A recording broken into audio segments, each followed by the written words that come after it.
अस्सलामु अलैकुम वरहमतुल्लाहि वबरकातुहू। कुरान मजीद की तिलावत के सिलसिले में कुछ ज़रूरी बातें हैं, ख़ास तौर पर मोबाइल में कुरान मजीद की तिलावत करना। जैसे कि आजकल PDF कुरान मजीद लोग डाउनलोड कर लेते हैं, एप्लीकेशन में कुरान मजीद को डाउनलोड कर लिया जाता है और मोबाइल में कुरान मजीद की तिलावत लोग करते हैं।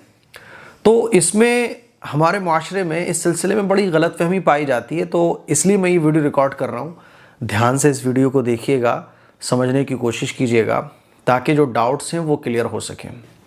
कुरान मजीद की तिलावत की जो सबसे बेहतरीन शक्ल है, बेहतरीन जो सूरत है वो यही है कि हम अपना टाइम कुरान मजीद के लिए फ़ारिग करें, ना कि एक्सीडेंटली कोई वक्त हमें फ़ारिग मिल रहा है उसमें कुरान मजीद की तिलावत करें। ऐसा नहीं होना चाहिए, बल्कि सबसे 24 घंटे में सबसे अहम काम जो हमारे लिए होना चाहिए वो कुरान मजीद की तिलावत। कम से कम एक पारा तो हो, एक पारा नहीं तो आधा पारा हो, आधा पारा नहीं तो पाव पारा हो, कुछ ना कुछ हिस्सा कुरान मजीद की तिलावत का हम रोज़ाना ज़रूर पढ़ें, ज़रूर तिलावत करें। और इसके लिए तरीक़ा यही है कि हम प्रॉपर वज़ू करें अच्छे तरीक़े से और इत्मीनान से बैठें, अच्छे तरीक़े से अदब के साथ, कायदे के साथ, और कुरान मजीद को लेकर कुरान मजीद की तिलावत करें। यही इस्लाम में पसंदीदा अमल है और सहाबा इकराम इसी तरह से तिलावत फरमाते थे। इसलिए पहली बात तो ये समझ लें कि हमें कुरान मजीद की तिलावत मोबाइल में करने की आदत नहीं बनाना चाहिए। मोबाइल में कर सकते हैं लेकिन आदत नहीं बनाना चाहिए। ये बात खूब अच्छे तरीके से समझ लीजिए, क्योंकि अगर एक बार कुरान मजीद को मोबाइल में पढ़ने की आदत बन गई तो फिर आदमी इसी का आदी हो जाता है। फिर उसको बोझ लगता है कि वो वज़ू करके आए, फिर वज़ू करके पढ़ने बैठे, कुरान मजीद को निकाले, फिर वो बोझ लगता है। इसीलिए जितना आप इन चीज़ों के आदी होते जाएंगे तो आपको जो इस्लाम में पसंदीदा आमाल है वो हल्के लगते जाएंगे। कुर्सी पे पढ़ने की अगर एक बार आदत पड़ गई तो ज़मीन पर बैठकर नमाज़ पढ़ने की आदत ख़त्म हो जाएगी, फिर बोझ लगेगा। इसीलिए जब तक आप ज़मीन पर बैठकर नमाज़ पढ़ सकते हो, ज़मीन पर ही बैठकर नमाज़ पढ़ें। कुर्सी का नंबर तब लगाएं जब ज़मीन पर बैठना पॉसिबल ना हो। तो पहली बात तो ये कुरान मजीद के सिलसिले में अच्छे तरीके से समझ लेना चाहिए। अब बात आती है मोबाइल में कुरान मजीद की तिलावत की। तो मोबाइल में भी पढ़ सकते हैं लेकिन पढ़ने की आदत नहीं बनाना चाहिए, ये मैं फिर बोल रहा हूँ। क्योंकि आजकल क्या देखने में आता है कि मस्जिद में हम लोग नमाज़ पढ़ते हैं, नमाज़ पढ़ने के बाद वक्त होता है तो होना तो ये चाहिए कि मस्जिद में जो कुरान मजीद रखे हैं हम उठें, उन कुरान मजीद को अपने हाथ में लें, कुरान मजीद को फ़िज़िकली पकड़ें और फ़िज़िकली कुरान मजीद को खोल कर तिलावत करें।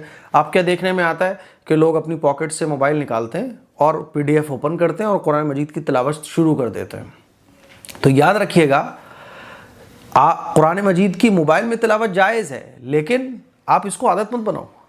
अल्लाह ताला ने जो कुरान मजीद अपने पैगम्बर को दिया वो फ़िज़िकली दिया, और फिज़िकली पढ़ने में यानी मुसहफ़ को हाथ में लेने में, कुरान मजीद को हाथ में लेने में, किताबों को हाथ में लेने में जो नूरानियत है वो मोबाइल में नहीं है। और आजकल की जो साइंस की जो रिसर्च है, जो बड़े बड़े रिसर्च स्कॉलर्स हैं, है ना, जो बड़े बड़े माहिरीन हैं, उनका कहना ये है कि जब आदमी किताब को हाथ में लेके पढ़ता है और किताब में कुछ लिखता है, एक तो होता है कि आप स्कूल कॉलेज में पढ़ रहे हैं और कोई भी चीज़ आपको नोट करनी है, किसी का लेक्चर आप सुन रहे हैं तो वो आप नोट कर रहे हैं पेन से और कॉपी में। एक होता है एक बंदा मोबाइल में नोट कर रहा है, रिकॉर्डिंग वीडियो रिकॉर्ड कर रहा है, या मोबाइल में बयान सुन रहा है, लेक्चर सुन रहा है, या मोबाइल में ही वो टाइप करके लिख देता है। तो वो चीज़ उसके माइंड में इतनी अच्छे तरीके से नहीं मेमोरी में रह पाती है जितना अच्छे तरीके से लिखने से और कॉपी पेन लेकर बैठने से रह पाती है। ये तहकीक है आजकल की। तो असल जो कुरान मजीद का नूर है वो कुरान मजीद को हाथ में लेने में। असल जो कुर्ब कुरान मजीद की तिलावत से आपको हासिल होगा वो सुन्नत नबवी से ही हासिल होगा। यानी आप कुरान मजीद को हाथ में पकड़िए, आप अल्लाह का कलाम आपके हाथ में होगा तो फिर उसका अलग मज़ा है, और वो कुरान है। मोबाइल में तो दुनिया भर की चीज़ें होती हैं, आप उसी में जो चाहें वो देख रहे हैं, उससे कॉल भी हो रही है, उसमें दुनिया भर की चीज़ें हो रही हैं, और उसमें आपने मोबाइल भी ओपन कर लिया। तो एक मजबूरी की सूरत है मोबाइल, इसको आदत नहीं बनाना चाहिए। ठीक है, तो पहली बात तो ये समझ लें। अब मोबाइल में कुरान मजीद कब पढ़ सकते हैं तो इसके सिलसिले में अच्छे तरीके से याद रख लें। मान लीजिए आप ट्रेन में हैं, बस में हैं, या आप ऑफिस में हैं और ऑफिस का काम कर रहे हैं, काम करते करते थोड़ा सा वक्त आपको फारिग मिला, अब आप प्रॉपर तरीके से वज़ू तो नहीं करने जा सकते, बैठ भी नहीं सकते, एक्सीडेंटली आपको टाइम मिल गया, बीच में आपको थोड़ा सा टाइम मिल गया, ख़वातीन किचन में है, अचानक से 10-15 मिनट मिल गए, यानी मान लीजिए आप दूध औटा रही हैं किचन में, या आप ऑफिस में जो है ना, अब आपने किसी को बुलाया तो आप उसका वेट कर रहे हैं, वो कभी भी आ सकता है, या आप ट्रेन में हैं, बस में, तो वज़ू तो नहीं कर सकते, सीट पे ही बैठे हुए हैं। इस सिचुएशन में, इन सिचुएशंस में आप मोबाइल में PDF ओपन कीजिए, कुरान मजीद की तिलावत कर लीजिए, सिंपल है, नो प्रॉब्लम। लेकिन अब आप क्या कर रहे हो कि मोबाइल को ही हर वक्त जब कुरान मजीद की तिलावत करनी हो मोबाइल में लेके बैठ गए, तो आपका असल जो कुरान है उससे रिश्ता कमज़ोर हो जाएगा।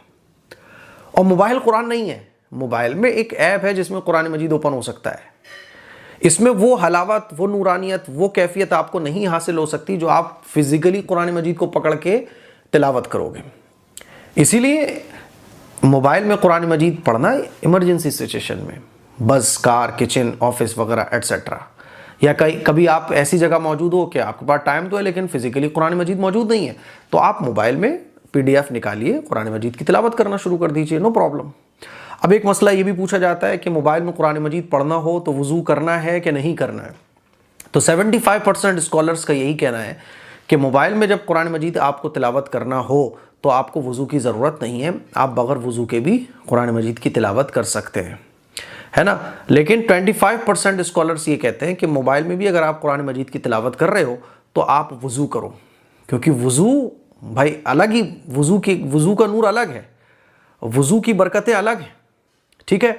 अब इस सिलसिले में आप किस पे अमल करें, तो अच्छे याद रख लीजिए, मेरा जो इन दोनों उलमा इकराम की राय को सामने रखते हुए मैं आपको यही कहना चाहूँगा कि अगर आप ट्रेन में हैं, बस में हैं, ऑफिस में हैं, या आपको सिर्फ इतना टाइम मिला कि आप वज़ू करने जाओगे तो वज़ू कर ही नहीं पाओगे, है ना, या वज़ू करने की पोजीशन ही नहीं है, वज़ू करके आप कुरान मजीद पढ़ने की पोजीशन में ही नहीं हो, तो आप इमरजेंसी सिचुएशन में आप मोबाइल में PDF निकाल के कुरान मजीद की तिलावत कर सकते हो, ठीक है।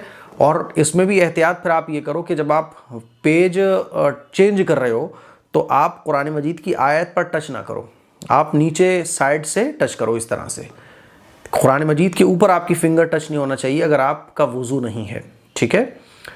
और आपका वज़ू है तो कोई मसला ही नहीं है। तो बेहतर यही है, अच्छा यही है कि आप मोबाइल में भी अगर तिलावत करो तो वज़ू करके करो। लेकिन कुछ सिचुएशन में ऐसा होगा कि वज़ू करने की सूरत ही नहीं होगी, जैसे कि मैं बाज़ दफ़ा कार में हूँ, कैसे वज़ू करूँ, तो मैं क्या करता हूँ, मोबाइल में ही कुरान मजीद की तिलावत मुझे करनी है तो मोबाइल में ही PDF ओपन किया, कुरान मजीद की तिलावत शुरू कर दी। हाँ, एहतियात का पहलू मैं यही रखता हूँ कि जब मैं पेज चेंज कर रहा हूँ तो कुरान मजीद की आयत पर मेरी फिंगर टच ना हो। तो मुझे उम्मीद है कि ये मसला आपको अच्छे तरीके से समझ आ गया होगा। अच्छा, बाज़ लोग कहते हैं नहीं साहब, मोबाइल में कुरान मजीद की तिलावत करना ही नहीं चाहिए, तो ऐसा नहीं है। मोबाइल में कुरान मजीद की तिलावत की जा सकती है, मोबाइल में कुरान मजीद को रखा भी जा सकता है। अब लोग कहते हैं, कह रहे मोबाइल में तो फिल्में में भी होती हैं, तो भाई क्यों रख रहे हो फिल्में, आप क्यों रख रहे हो गलत चीज़ें, मोबाइल में गलत चीज़ें क्यों रख रहे हो आप, है ना। और अगर गलत चीज़ें रख रहे हो तो गलत चीज़ें हटाने की ज़रूरत है, इसका मतलब ये थोड़ी आप कुरान मजीद हटा लो। अब शैतान दिमाग में क्या डालता है, इस मोबाइल के अंदर तो बहुत कुछ हम लोग देखते हैं, नहीं कुरान मजीद को हटाओ, यानी हटाना तो गलत चीज़ों को चाहिए लेकिन अब अच्छी चीज़ों को हटाते हैं। जैसे कि बाज़ लोग कहते हैं शादी के कार्ड में बिस्मिल्लाह नहीं मत लिखो, अल्लाह का नाम मत लिखो, मोहम्मद का नाम मत लिखो। अरे भाई, ऐसे तो आप कहीं पे भी दीन की चीज़ें नहीं लिख पाओगे। तो होना तो ये चाहिए कि हम अदब करना सीखें, दीनी इबारतों को अच्छे से रखना सीखें, है ना। गंदी चीज़ों को हटाओ, बुराइयों को ख़त्म करने की ज़रूरत है, ना कि अच्छाइयों को ख़त्म करने की ज़रूरत है। तो मुझे उम्मीद है ये मसला आपको अच्छे तरीके से समझ आ गया होगा। इस क्लिप को शेयर करें, दूसरों तक पहुंचाएं। मोबाइल में PDF कुरान मजीद आप ओपन रख सकते हैं। अच्छा, एक सवाल ये भी आता है, मोबाइल जेब में होगा तो फिर टॉयलेट बाथरूम में लेके जाते हैं तो इससे बेअदबी तो नहीं होगी? नहीं, इससे बेअदबी नहीं होगी। आपकी स्क्रीन पर कुरान ऑन नहीं होना चाहिए। अगर आपकी स्क्रीन पर कुरान मजीद ऑन है तो आप इसको लेके ऐसे बाथरूम टॉयलेट नहीं जा सकते, आप उस ऐप को बंद कर दीजिए। और ये बिल्कुल ऐसा है जैसे कि आपको सूरतें याद होती हैं, लेकिन जब आप पढ़ रहे होते हो तो पढ़ते हुए आप बाथरूम में टॉयलेट में नहीं जा सकते, लेकिन जब आप पढ़ना बंद कर देते हो तो आपको तो याद है ना। तो बिल्कुल इसी तरह से मोबाइल के अंदर तो है लेकिन ऑन नहीं है। वो बात समझ आ रही है? जैसे आप इस कमरे के अंदर कुरान मजीद रखा हो, छत पे कोई भी जा सकता है ना, लेकिन कुरान मजीद सामने नज़र आ रहा हो तो उसके ऊपर पैर भी नहीं कर सकते। बिल्कुल इसी तरह से ये मसला है कि मोबाइल के अंदर अगर कुरान मजीद है तो वो ऑन नहीं होना चाहिए, वो एप्लीकेशन ऑन नहीं होना चाहिए, वो PDF फाइल ऑन नहीं होना चाहिए। आप उसको क्लोज़ कीजिए। बाकी मोबाइल पॉकेट में भी रख सकते हैं, जेब में भी रख सकते हैं।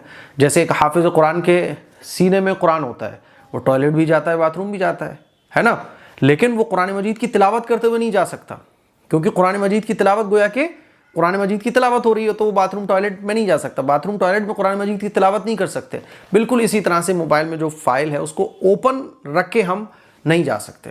मुझे उम्मीद है ये मसले आपको अच्छे तरीके से समझ आ गए होंगे। इस क्लिप को शेयर कीजिए, दूसरों तक पहुँचाइए। अस्सलामु अलैकुम वरहमतुल्लाहि वबरकातुहू।